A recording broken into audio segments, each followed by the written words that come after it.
top, first course, Caesar, rocks, followed by second course holding, filet, mid-rare, halibut. Hello, everyone. Welcome to another amazing pod, Late Night with Chefs, Truffle Boy and Doug reporting for duty. And today we have an amazing guest chef from the Netherlands. Doug, introduce our guest chef of the evening, please. With pleasure. Hello, everybody. We hope you are having a great night. Tonight, we have the pleasure of interviewing Chef Tyson. As Vlad said, Chef Tyson comes to us out of the Netherlands. Chef has done everything from a cook, cooking pizzas, waiter, host, maitre d', bartender, barista, caterer. He's been around the block, and he is going to share his experience and his story with us. Chef Tyson, how are you doing tonight? Doing pretty good, and you? Doing well. We're doing well. Very well. Yeah, Super excited to have you on the pod. Most definitely. We appreciate you I've talking been with waiting us. for this a long time. It's about what, 3:30 there in the morning? Yes, indeed. Goodness. Quite late, but it's great. Hey, there's a Right, reason late, this but is it's great. called. I love that. I'll probably be like singing karaoke after this. Have a karaoke community on Smule. Hey, there you go. That's right. That's why we're called Late Night with Chefs, right, Vlad? Exactly. Well, Exactly. pleasure having you on the pod, Tyson. We're super excited to meet you. Thank you so much for all the support and all the interest you've shown for this pod. I hope you've picked up a couple tips and pointers. And as to all our viewers tuning in, thank you so much for tuning in as well on a weekly basis. Tyson, if you could start us off, where did this food, love start in your life? Yeah, food. It starts in the home, of course. My mother was a really good cook, but my love of food started with my mother. But actually, my love for cooking, the idea that I would cook, started with my great grandmother. Who was actually a chef. She was at one of the first generations when being a chef was not considered help, domestic work. It was the first career chef period. And so she was working at Holiday Inn when they started. And basically, she started me off in when my mother was divorcing my stepdad, my previous stepdad, and when we went to go stay with her for the summer, and she saw that I was a bit shy, I guess, a bit introverted, and she wanted to do something to bring that out, bring me out of my shell. And so she took me out to her garden, and also she was living upstairs from my aunt where we were actually staying. And so she took me out from the other kids, who was one of four. It was the second of four. But when then I stayed with her and was doing a lot of eating. And Do you think that she sort of saw from an early age that you had this special interest in cooking and culinary? I think what she did, she saw maybe it was gardening actually that started the whole thing. But she saw that she had her garden with her fresh vegetables and was telling me all about these things. And I think she saw that these things would help to bring me out of my shell, basically. I don't think she necessarily would have wanted me to go into cooking, because even though she was that first generation of career chefs, it was like still seen as domestic work. And so it was a big taboo for, because I didn't say that, it was from the US. They came from the South, and so for them it was linked to slavery, linked to domestic work. There was nothing there was very little that a Black woman could do besides being a nurse or being a cook. So for her, she probably saw that as not necessarily a career path, but something that was necessity. And me being the eldest child, although I was only four, the eldest boy, I was kind of the man of the house. And so, like, whenever my sister was not there with her, she was with her father. That meant that I was. Yeah, in those times alone on occasion. My mother would be asleep after working nights, and then I'm alone with my younger brother and sister. So she kind of probably She saw that as a necessity that I need to learn how to help my mother, basically. And yeah, and she actually started my mother with the same thing. My mother was also 4 going on 5 when she started cooking. Do you think that your grandmother sort of saw it as was she ever have those conversations where like, I don't want you to do this. I want you, to become this, or you can be better and, be more than I am. But obviously that Uh, passion still exists inside of you. It's hard to ignore that. I don't know if she really. It was my great grandmother actually, but I don't know if she never had those conversations with us. But I think she had that with her grandkids, Yeah. with my mother and stuff like that. Then the idea of she wanted. She said she did say that I did hear her say it once, but she says one of her phrases was she wants to see her. She doesn't want to. She wants the one day her children are not standing beneath the foot of man, and so Mm. this was the idea. So my mother, who also started at the same age cooking, uh, went to take courses, and she was taking gourmet cooking courses all through school, and so she was actually trained. And sorry to And interrupt, but is this yeah, happening? Is this happening in the United States? Like all these, yeah, memories of cooking and your yeah, grandmother, yes, your indeed. grand grandmother, and where is this in terms of like what region are we? Eh, Where did you grow up? If I grew up in the north. I grew up in Iowa, but my yeah, the family is from all over the South, but they're basically from Mississippi. Is where she was born. My grandmother as well, born in Mississippi. Um, and yeah, it was just they migrated east, but they stayed south, and then later they went up north. And so there was just the money was in the north, the careers were in the north, and so that's where everybody was going. Yeah. So uh, from the '60s, they were in the southeast in Kentucky, and then later into the '60s, they were up in Missouri and Illinois, So and quite an then Iowa. Yeah, influence from all over the states. That's incredible. yes. So take us a little bit. So you're about now, 10, 11 years old at this point. You're sort of seeing, your mom and your great grandma sort of, giving you these very early cooking lessons, and also being able to see where the food comes from, I think is so vitally important that a lot of young cooks miss out on. Being in big metro suburban areas, you don't really have gardens, and you don't really have the ability to sort of understand that full circle of food. Did you kind of know it around that age that this is what you wanted to do, even with all this family resistance? Yeah, I think it was not something that I thought to do for a career. Actually, for it wasn't even when I started working. Actually, my first job was in a cornfield, but but then after that, I worked for my mother for quite a long time until I was in high school, and then I went to work in the food industry, food and beverage industry. But it was just because that's what was available for teenagers. So Right. um, either that or grocery store. But so it was just something that not was not necessarily a necessity. It was just a big tradition of cooking and food about around the African American family.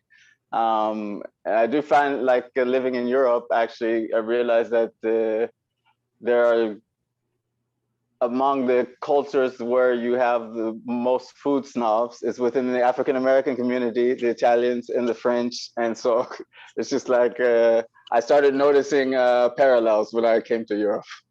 Yeah. So take us a little bit through that. So you're working, in the food and beverage industry out of necessity. You said after you graduated high school or during high school? Um, while I was in high school, I wanted a job. I didn't necessarily have to work, but I wanted to. so, Yeah. so um, I remember trying to apply to. I don't know if it exists all over the U.S., but I don't know where in the U.S. it exists. But at Made Right, I never got hired. And then when I was 18, I got hired at Pizza Hut, and that's where that started. And then by the time I finished Pizza Hut, went out to university, and I was working in the dining hall as one of the breakfast cooks. And then how did you end up in Europe? Was that sort of like a leap of faith? You wanted to expand your culinary knowledge, or you just wanted to Yeah. change the scenery? I always wanted to change. Actually, from about the age of 10, 9 and 10, I had in my head that I was going to live in Europe. So it was Spain, Italy, or France. Somehow I ended up in the Netherlands, but I just had Spain, Italy, or France, and that was what I was thinking. I studied Spanish. I spoke French as well, and so it was just I really wanted to be in one of these places, and also because I sing and sing in Italian. So my idea was I wanted to go somewhere where I can do the music that I was doing. Food and beverage was more job than the idea that that's what I was going to do with my life. That's why I ended up studying everything. And Well, I think you bring and up an amazing point that a lot of the people, there is a lot of people in the food and beverage industry that, are singers, songwriters, artists, producers, actors, actresses, the whole thing that exists only on the weekends for a short period of time, kind of industries. Um, they work in the food and beverage industry because you always yeah, need hands and it pays good, depending on which side you pick to work at. But I've definitely came across a lot of people who are, doing a lot of different things in their life, but still enjoy cooking and, kind of want to keep at it, keeping that, Yeah, or love serving that. tables, or definitely. yeah. I kind of had an obsession, and I realized actually in my high school French classes, one of our projects was to make a menu for a restaurant. So we were like supposed to have our own restaurant and make a menu. And I think when I started to obsess again about food, I was always cooking, always loved it because it was something of a competitive thing in the family. We all learned what we say, from the master. And I think your great grandma's she probably was deserved that title, yes. yes, she was. They're great. And so I think I put a post recently. It was my grandmother's 84th birthday, and I also posted of her because what I have is that I'm talking about my great grandmother all the time, or maybe I mention my mother, but I didn't mention my grandmother, who actually was a big influence in my cooking as well. Because I was you could say I was a big mama's boy of each level of the mama. And Right, right. what Generational. recipes do you draw back on, or what were those kid fan favorites that your grandma or great grandmother or even mom cooked? I yeah. One of my I for some reason, I don't know why, but I was the only kid, for instance, in school, in elementary school, who liked spinach. Liver and onions was another one. I think still to this day, it's something that I crave regularly. I have this thing about liver that I can eat it, but I don't really like to touch touch it raw.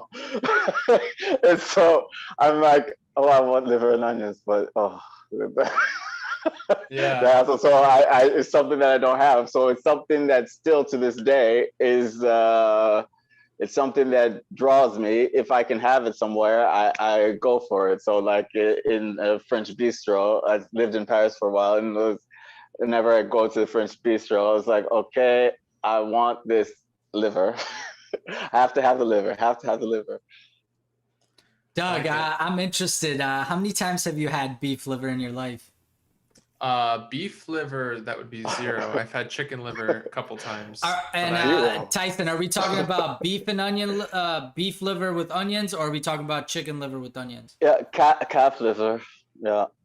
yeah, See, Doug, I know what I'm talking about, man. I And I gotta love get, that I gotta in get me on Europe. this. In Europe, and I love French food because it's like the Russian food is dumbed down French food, right? It's like, let's take everything out, just add the bare minimum salt, pepper, and we're good. Bay leaf. So, we have beef liver and onions. That's a thing. And then Yeah. and then the Middle East has their thing with like olives and raisins and onions and things like that. But beef liver is Okay. delicious when it's cooked right. But I completely agree with you. Touching things like beef liver or sweetbreads is just like this. It's just Yeah. it's like And this they, gushy squishy thing. yeah, and if it's not cooked, it has to be cooked enough for me to even put it in my mouth. I had one time in the same, it was like my favorite bistro to go to with my ex. We used to go there all the time. And one time I ordered it, and I guess the cook, it was a different cook. It was He it was didn't, probably I one wanted, of me, I saying, You we'll didn't just know. serve it mid rare today. Let's see how he likes it. oh my God. It's like eating meat jello. Meat jello. Oh, that reminds me of the very traditional Polish dish. Oh, coming I in with can't the think of the roots. name. I can't think of the name, but the chicken soup dish. It's basically like boiled down chicken soup, boiled all the way down, and then set with all the chicken bone gelatin, Oh, solidifying it, and then you eat it cold with all the in bones and everything in it, and yeah, it's you put like a hard boiled egg and there's yeah, carrots in this. yeah, In Russian, it's Oh, called haladiet. yeah. It's I literally can't. meat jello, Yeah, I've tried very traditional versions of it. I just can't get behind which it. is crazy because when you look at like old French cuisine, they used to put everything in alspec, right? Which is Right. just yeah. like gelatin, and going back to Chef Bourdain's stories of like him sitting inside the walk-in cooler and like setting this gelatin on this like lobster creation that he's made. And Ugh. we really don't use it a lot, especially in the States. But No. when you go to Europe, when you go to Japan, the Philippines, where they like those gelatinous type of desserts or Textures. savories, Yeah. yeah, it's definitely like that's a thing there. And again, for us, the American palate, I think we still got some work to do in terms of Yeah, unless it's artificially dyed and artificially Yeah, colored. no. A It's cherry some jello, but that's about it. Yeah. cherry jello, yes. Meat jello, no. It's definitely I love that point about the American palate, Vlad, because I think we have definitely a ways to go. There's a I forget the culture exactly, but there's this feta and black garlic dessert, I think, that comes out of the Philippines that's exceptionally delicious. But to try and trick your brain into even conceptualizing or trying that, with an American palate, that's very difficult to do. No. I have actually, there are a lot of things from I want to say the African American uh, cook, cooking repertoire that I don't like. For instance, chitlins. Chitlins, I can, yeah. I know it's just Wh- not. what is Uh, chitlings? apparently, I loved it when I was a baby. My mother tells me this. I loved it, but at some point, chitlins is the Sheep intestines, pig correct? intestines, Pig intestines, yeah. and I'm good on that. yeah. Well, no, you have to try it. It's No, like when chicken's $1 a pound, it just seems like a better option. yeah. You No, know? but oh my God. Yeah, I think those that what ruined it for me actually is that there was one time that I think it was a holiday or something, and I thought that, or they thought that it was chicken and dumplings. And when I put it in my mouth and the texture was not the dumpling texture, it was just no. And so from that day on, it was, I guess that's when I learned what it was. And I was just like, I couldn't do it. And you also have like It's a cornbread with crackling cornbread. So it's with the pig skin in the cornbread. And it's like, that no, sounds no, no. delicious. Cornbread with No. pig skin, but it has to be puffed, right? I think so. Oh my Or God, is I it just don't even like that, remember. like gelatinous, I don't remember how it was done. It was one of those things. I think around the age of 5 or 6, putting it in my mouth, just thinking it was regular cornbread, biting into it, and there wasn't that it was a problem with the taste, just the texture. And so since then I've never yeah. had it. Just, I could see it with puffed cracklins. That'd probably be pretty good. But yeah, it the must raw be that. bellies, yeah, the raw I for think bellies, it that must sure, be the like, pumpkin. texture. with a pig ear salad where it's like still like cartilage and like gelatin. I don't like that. But like puffed pig ears are delicious, So it's depends on the technique, that's applied. It's that But texture, yeah. you definitely, went out there with the Andrew Zimmerman stuff on bizarre eating. Yeah, the bizarre foods. Yeah. But I love that you bring it up too because it's in the culture, and it's like one of those things where it's like using the whole animal, right? And to what Yeah. to what point are we using the entire animal?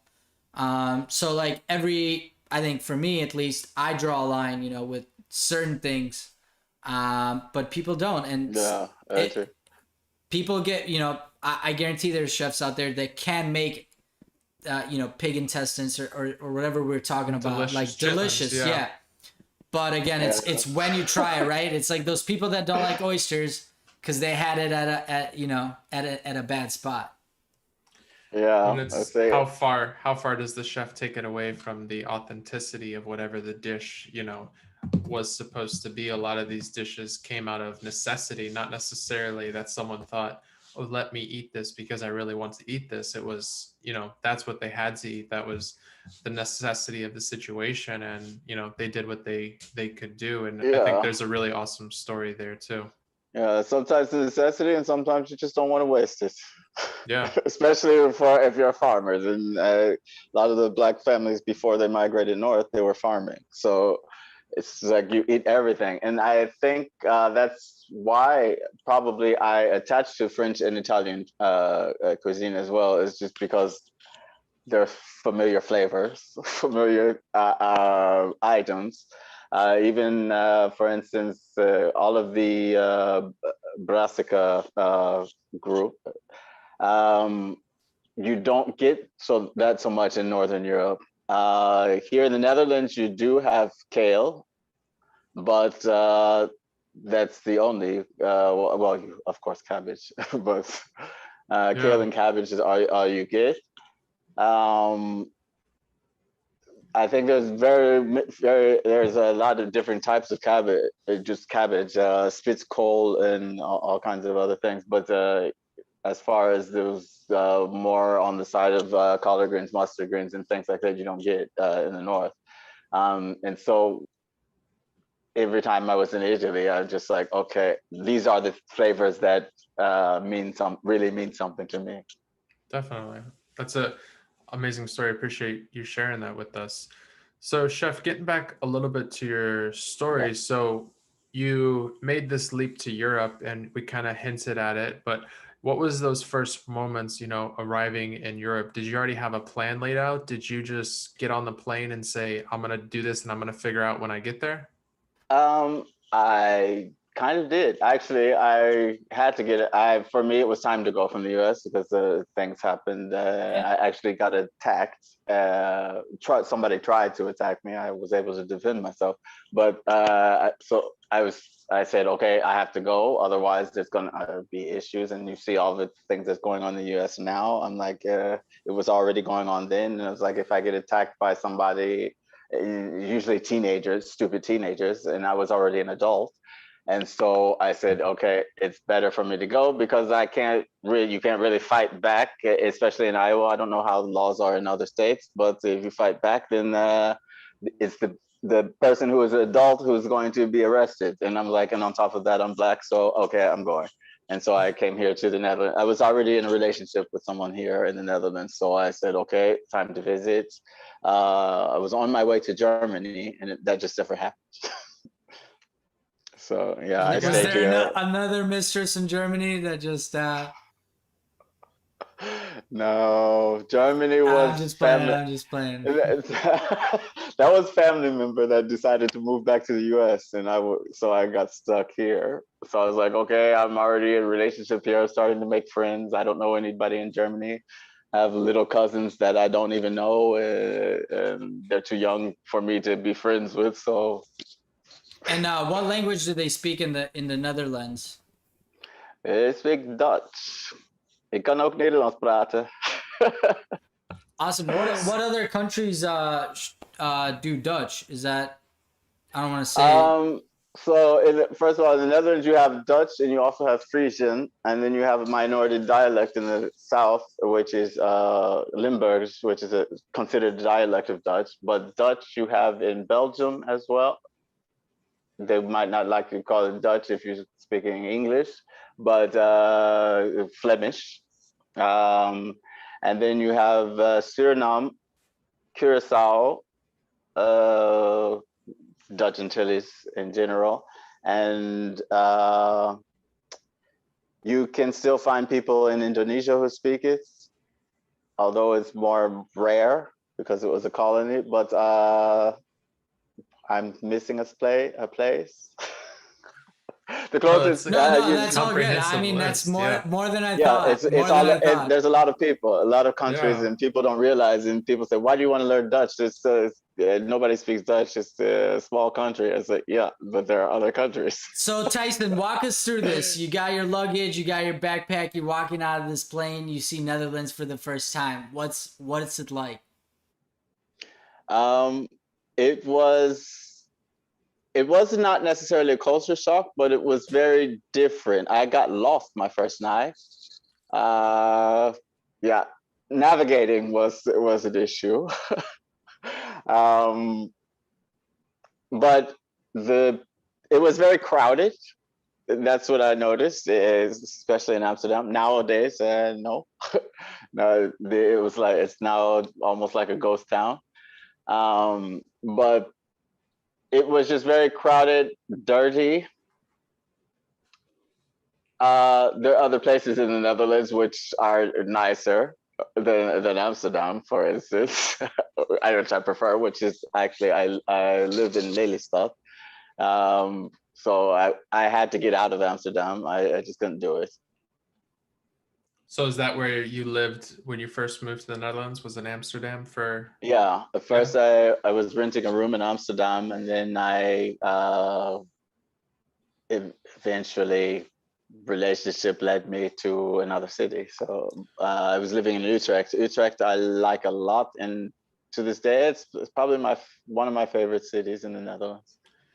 So while you were, making these moves and, figuring out the Netherlands firsthand, did you sort of seek out, a food and beverage position to start off to kind of get your feet wet? And, what's I that like did. getting a job in the Netherlands? I did, but at that time, it was like a requirement that you speak Dutch. Not every restaurant had that, but it was, for some reason, I couldn't get hired. And so I'm like, okay, restaurant, not hiring me. And so finally, I ended up applying for. At first, I was going to move to Italy. I went down to Italy. I stayed for, I think, 10 days. And then the reason why I came back to the Netherlands was because I was called for an interview in a restaurant called the Grasshopper in Amsterdam. They didn't take me. So I was like, okay, what am I going to do? Okay, keep looking for work. And I ended up working in customer service. And in the Netherlands, when you start working in any industry, you're trapped in that industry, because if you try to go work somewhere else, they say, oh no, but you don't have any experience. Or you'll go to apply through, usually they use employment agencies here, and so they say, okay, you did customer service, I was doing technical support basically, so they send me for another technical support position, and before you know it, you're stuck in that. Maybe you could do something else within an IT company, but So it's like you the go B to movie, but in real life. yeah, you go to a restaurant and you're like, but you don't have any restaurant experience. I'm like, yeah, yes, I do. Especially nowadays, because they don't want anything on your CV, on your resume from more than 10 years. And so all of my food and beverage experience was in the US. And then so 2004 was when I arrived here. And so I'm like, okay, what am I gonna do? And finally I just said, I forget this new trend of 10-year resume. I just put everything on there. Or if I'm going for food and beverage, I put that on there. But yeah, then eventually I started working freelance, and that's what made it easier. There's a platform here called Temper. And first of all, you make more money. The only issue is that you have to do your own administration of taxes and everything. But that got me back into the food and beverage industry. So freelance, like private dining and catering and that kind of thing? Basically, it's the whole gig economy. The Netherlands likes to be the first in everything. So whenever there's some new technology or anything, they like to be the first. And with the whole gig economy thing that's going on in the world now, the Netherlands jumped on that boat immediately. And so restaurants, hotels, they like to test out the people, so they don't have to actually hire, because they save money basically, so they don't have to hire somebody, realize they don't want the person, and send them away. So this is like almost like a automated stage service, but it's a paid stage. No, you basically you also, there was an issue with the 10 years, so most of my experience is not on my profile. So I created a profile, and then from on that profile, you can choose what you're looking for, whether there's also customer service and stuff like that on there, but it's mostly food and beverage or hospitality, I should say. And you said this app is called Temper? Yeah, Temper. And do you know if it's I have you heard of that, Vlad? I mean, we're in Florida, we're sort of behind the times a little bit, but in Chicago I have not. But I get what he's saying. Yeah. There's similar things. I get where he's going with this. It's like the whole like industry has been broken down into like, now you can get freelancers to do pretty much whatever right, like an Angie's List or a Fiverr. Yeah. Exactly. Yeah. There's other but what a cool concept that I don't think we have in the US yet. They're just they're starting off. It's still not popular because, you know, I think there it's more acceptable to have random people come to your house and do things than here. Yeah, this you can do it also. So it's for restaurants, hotels, and stuff like that. So they basically try to get you in. Maybe they need you for a shift, or maybe they need extra people for something. Maybe okay, so I misunderstood that. Okay, I see what it is. So they pretty much put out like an open invitation for small like quick gigs. Yeah. That's awesome. No, it's like when Boca It's kind of has awesome events, until we something bad need happens. when you need Well, hands. yeah, that's true. I mean, there's no guarantee there, but at least you can kind of, I mean, one, they can test the waters, but also you can test the waters because nothing's worse than Yeah, being at a place for 30 days. And then after the 30 days, all of a sudden everyone shows their true colors. And you're like, yeah, wait, hold on. This isn't what I yeah. signed up for. And the reason why I discovered that is because, yeah, we skipped a step. I did go to France. I stayed in France for a while, but and worked in a hotel there for a bit, as well as I was teaching English and Dutch there. But then when I came back, after the disaster of what was my relationship there, um, I was feeling not so confident. Actually, I came back and I was really like destroyed after the relationship, and so I came here. I was trying to find work, and I decided one day to go on Facebook, look through the jobs that were listed on Facebook, saw that there was a kind of like a job fair for two hotels. I don't know if I should mention the names, so I will avoid it No, because you don't of a have to. We bad understand. experience. No, I would like to, but no, they were being a bit crappy. But anyway, I found a job immediately in a hotel, 4-star hotel in Amsterdam, working in the bistro there. And what you have, the atmosphere that you have in the food and beverage industry, I think in general, but especially here, especially a 4-star pretentious hotel in the center of Amsterdam, uh, is that you get a lot of people who show resentment because in my case, I was hired immediately, basically. I went into this job fair. I spoke to the bar manager of the restaurant, and then he liked me. He saw my resume. He saw, okay, you have food and beverage experience, and I have a management degree and an international relations master's. So he's like, okay, they snatched me up really quickly, did not give me the chance to even be introduced to the other hotel, which was probably a better fit for me. But so they wanted me. And basically he took me immediately to meet the restaurant manager, and he gave me a tour of the restaurant, and basically it was just like, okay, I'm starving. But then there were issues with the food and beverage director, who had seen me in the previous hotel where I was working.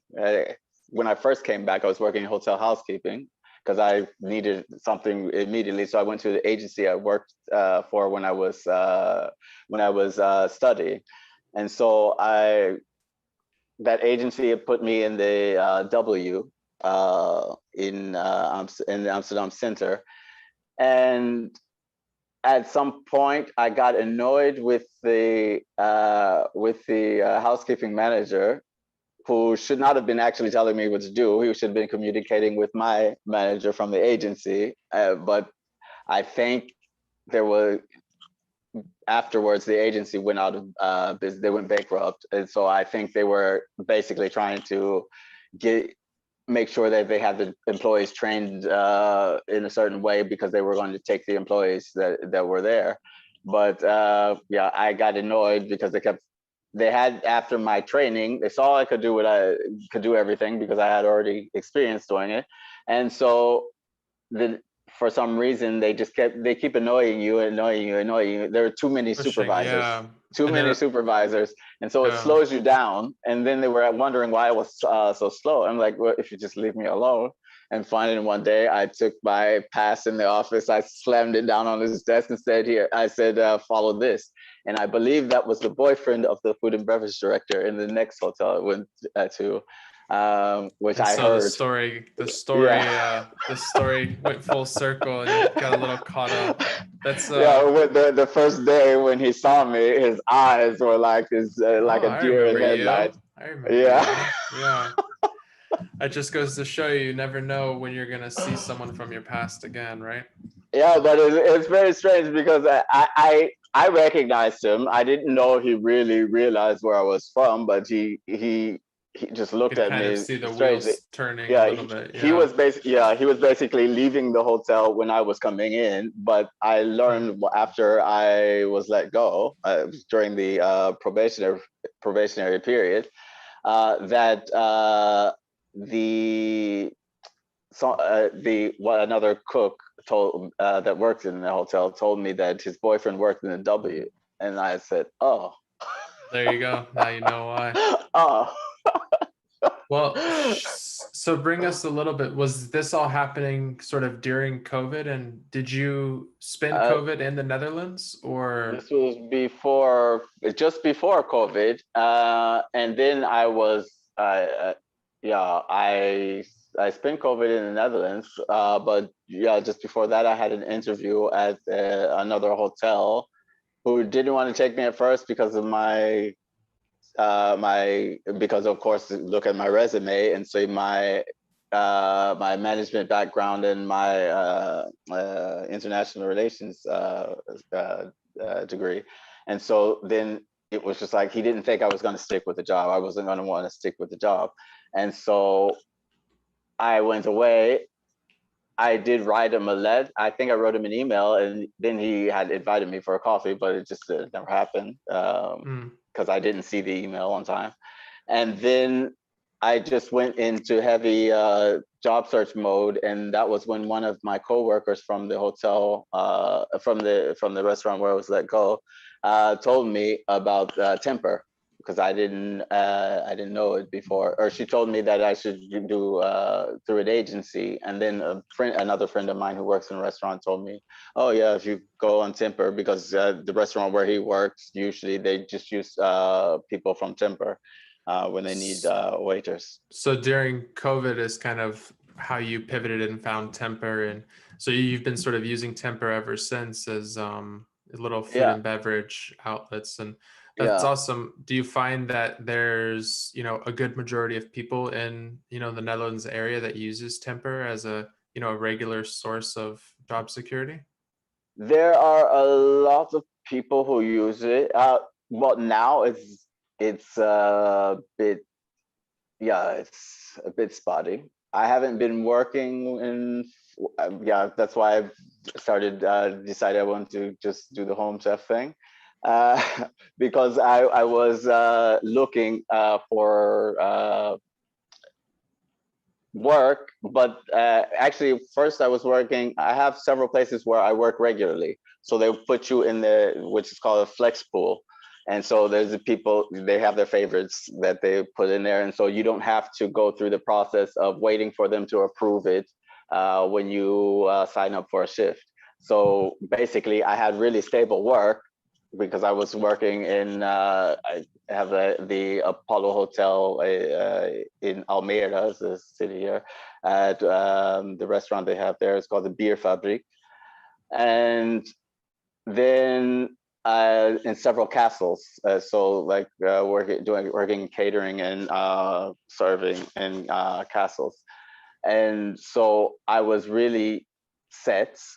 And then I was asked by the Novotel. I actually applied at Novotel to work in the restaurant, and they, of course, looked at my CV, at my resume, and they say, "Oh, they were going to give me a choice of jobs within the hotel, within food and beverage things, because there's a cafe and there's the restaurant and the bar, and so they were giving me a choice of where to go, but we were supposed to sit down and have a meeting, and just at that point where they told me. First, she said the director. She was there. She was helping one day in the restaurant because it was really busy. It was a party, and she started talking to me and during the break. So we're eating, and she's talking to me about everything, and then she tells me that I should come and talk to her after the shift. But towards the end of the shift, people kept asking. This is a problem with the Temper, is that people sometimes in the restaurants think that you're there to do the work that they don't want to do. And I'm Yes. like, I'm not your lackey. But So you talked a so little they say, bit. oh no, it's just going to take time. And so she wanted to actually just sit down there and talk, but she had to go because they kept asking me to do other things. And I said, no, I have to go because I have to talk to so and so. But they said, no, it's just going to take a little bit of time. But it's like, yeah, no, it's taking down things and putting them away, heavy stuff that takes a long time because I'm the only one doing it.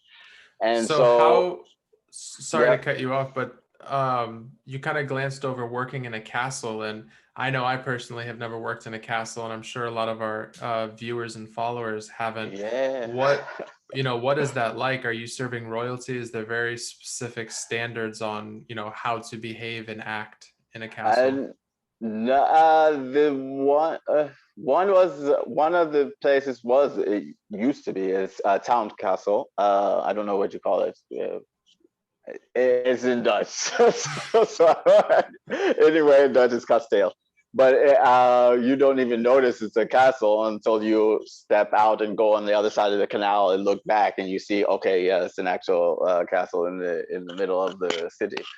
But the other one was they use it as a wedding venue, wedding and party venue. So they're So it's not yeah. necessarily royalty, it's whoever's No. purchasing the I think venue. And that would have stressed me out. A friend of mine yeah. told me, oh, you should go work as a butler, and I said, no, I don't care if I'm in charge of 50 million people and managing a whole castle. It's not gonna happen. Well, Chef, do you want to let our followers and our viewers know kind of what you have going on? I know you're working on a couple things from home right now, but where can they check you out, and where can they get some more Chef Yes. Tyson from? Yes, so I'm on Instagram at real T Taylor. But I also have the one specifically which I'm starting to do for my cooking things is at Firebrand Chef, and on Facebook as well. I have yeah, that's a bit complicated, I guess, because it's very it's very long. No, yeah. But no, it's my name actually, Tyson L. Taylor Gerstner, and you'll find me on there. That way you don't have to do the at thing because the at thing is this big. It French people Yeah. understand it, but but nobody else will. It's because I use my wordplay with my name, Tyson, which is the French word tison, and you have artisan to like to stoke the fire, for instance, to Oh. Is that where yeah the to Firebrand Chef is? entice. Yes, Ah, I like it's it. my name. Full circle. Full circle. Yeah. I became obsessed by that when I was a kid. So yeah, firebrand stuff.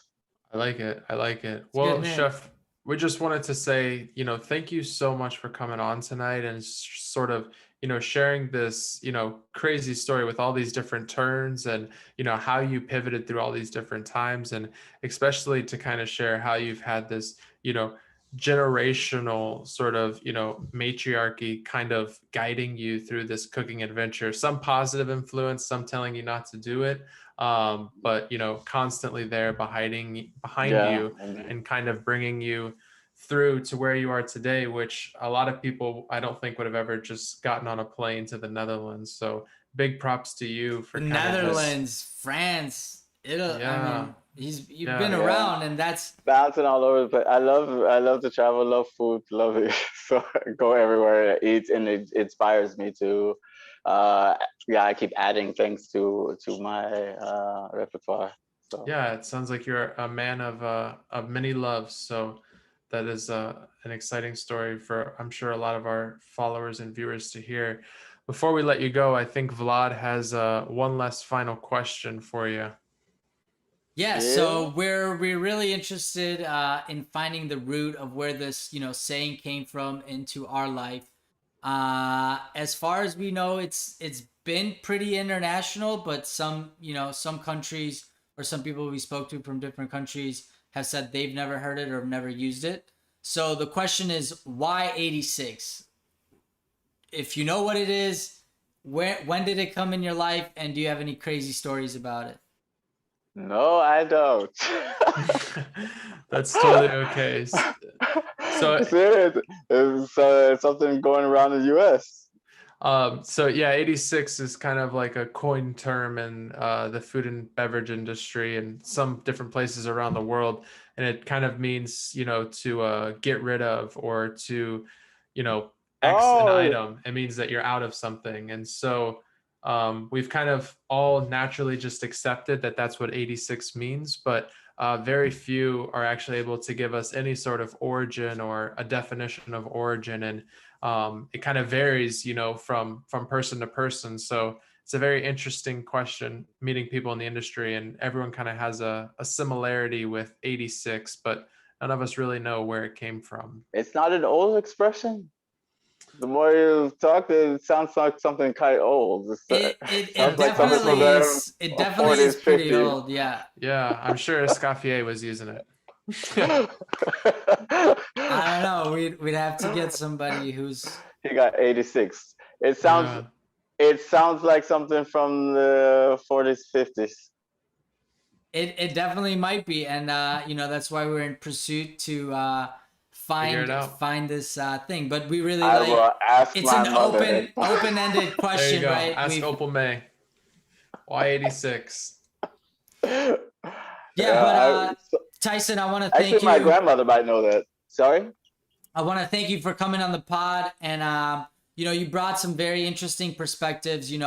I think it's very important for people right now. I think there is a moment to capture right now in terms of after COVID, switching jobs, switching careers. I know we've seen it a lot from people moving out of the industry, but I know at least in the United States, pretty much every restaurant you've ever wanted to work for is now hiring. Yeah. So EMP. I Here, mean, Put in your unfortunately, application. I don't it's even, not gotten to that so, point yet. but I could say maybe I should come back to the U.S. if I want to continue. well, I'm not saying come back to the U.S. or not, but I'm just saying that I hope that it's likewise, in the Netherlands. And if you are seeking for those opportunities, I Yeah, hope that they come a little bit easier in these times now that we've Starting to a ramp lot back has up. changed, right? A yeah. Yeah. lot of pivots At the have moment, changed. at the moment, everything's still shut down here, restaurant wise. They started opening up the terraces, but full on restaurant work is not possible. So the whole timber thing, it just fell apart. All you have is logistics work. Working in a shipping company, sorting boxes, lifting boxes. I did that for a while, and I actually just recently found a new job. So yeah, You gotta do what you gotta do. going to still keep doing the home chef thing. Keep doing the music. That's all going to be on at Real Tea Taylor. So yeah, let's get a little bit on the other things that you've done really quick. Just if you can like summarize, what you said you sing in Italian, you sing in songwrite, you do a couple other things. If you could, share with our viewers, what else you got going on besides, the whole um, Yeah, food and hospitality I thing. I've always believed in having a backup plan, and this also comes from Opal May as well. um, so I, yeah, as I said, did a bachelor's in global business management and a master's in international relations and diplomacy. I was studying music before I moved to the Netherlands. Music and German were my major at St. Ambrose University in Davenport, Iowa. Came here, and because you have to go to one school for music and a different in the actual university for the German, I was just like, okay, I need to change that. That's why I ended up doing the business route. And so, yeah, now I'll be a salesman, a component salesman. So found that job, continue to do this. I plan to do a bed and breakfast and host musicians and artists here in my home, which I had just bought during the COVID thing. So moving here and trying to get the house set up has also been a hassle because the hardware stores were also closed. So yeah, it's been a hectic thing. So my idea was to do a bed and breakfast. That way I can do my food, not only do bed and breakfast, the breakfast part, but also offer dinners and such. And yeah, have my veranda, which I will also use, and probably basically my house will be my business. That's But amazing. Beautiful. yeah, Beautiful. I love the pivot. I love the work. Everybody, make sure you go check out Chef Tyson at Realty Taylor. It's his Instagram handle. Also hashtag Firebrand Chef, as he mentioned. Anything else for our lovely viewers, Truffle Boy? No, that's it. What an awesome guest we had. Thank you so Yes. much, Tyson, thank you. sharing. Thank you for guys. staying up with us. We appreciate it. Go get some sleep, Chef, and Yeah, anyone nah, I else from can't the sleep. I'm Netherlands who tuned in. Gotta go sing karaoke. There you go. Thank you guys. Make sure to follow, like, subscribe, check out our Etsy page, and we'll be here next week. Have a wonderful evening. Thank you, everybody. Stay safe. Wear those masks, unless you live in Texas.